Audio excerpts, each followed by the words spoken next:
Hi there, I am Tanya Windecker and I have complex post-traumatic stress disorder myself. And today I want to talk about a therapy style that I would have never attempted. Wouldn't it have been part of a workshop that I attended and I didn't know about it, because otherwise I wouldn't have attended that workshop. But the therapy I'm talking about is the inner child therapy. I don't know if you've tried it or not, but I'd love to hear from you, so please comment down below. But I found this to be so painful. This was probably the most painful time of my healing journey, going through those exercises. So I really end up getting myself a doll and do all these exercises, do all these dialogues, and really trying to connect with that wounded child within me. And I think that was the thing that really helped me to connect with that wounded child, because up to that point there was just hate. There was just self-hate and hate towards that child, because I blamed that child for everything.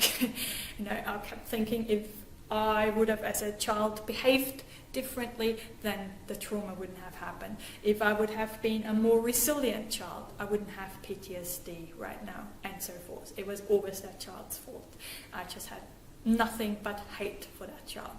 So there was no connection there for that. I didn't even want to think about it, or there was definitely no love going there at all. So it was really hard to actually go through those exercises and allowing or learning to be kind and loving and nurturing towards that child, and kind of recognizing that that child's been through a horrific time, and actually how brave and strong that child was to get through all this, to get me here today. I really didn't give that child any credit whatsoever. And I think through that inner child work, that really shifted. I could really recognize, I just need to drive past a school now to see other children, to really connect with that. Yes, children are vulnerable. I was vulnerable. I needed protection, and I couldn't do that by myself to stop that abuse, and it was not my fault. And that was another key area that where I had a real shift going through that inner child work, because it wasn't just the hate that I had towards that child, it was all the blame. I blamed that child. All the shame and the guilt went onto that child as well. So it helped me to shift all that blame and guilt to the abuser, to the toxic people in my life, the people that hurt me so badly. So to have that shifted, to free myself from that a bit. And so I think it really helped me to become not just more accepting of that child and connecting there with that wounded child, it also helped me to be more accepting of myself now, being kinder to myself now.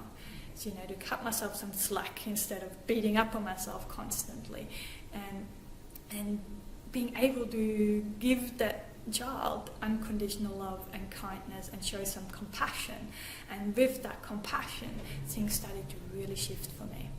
It really changed the way I felt about me. It's not just the way I thought about me, it was the way I felt about me, the way I showed up in the world, the way I could be in friendships or with other people. It changed so much for me. So I would really love to hear what your thoughts are on this, because as I said, that inner child work, that was really, really painful for me. It was a hard time to go through the healing, part of my healing journey, and there was many times I wanted to give up, but now in retrospect I really realized this was probably one of the most valuable things that I did, or tools that I learned, and just that self-acceptance and that acceptance of that child within. So yeah, I'd just love to hear from you as well on that, because I think it's an area I hear a lot from you guys, and I know many of you are struggling as well to accept that child within us and give that child some credit. But it's so important, and it's my wish that you can do that as well, and realize that you are a worthy person just as you are. So important. So with that, lots and lots of love and rainbows as always, to brighten up those tough times just a little. Bye for now.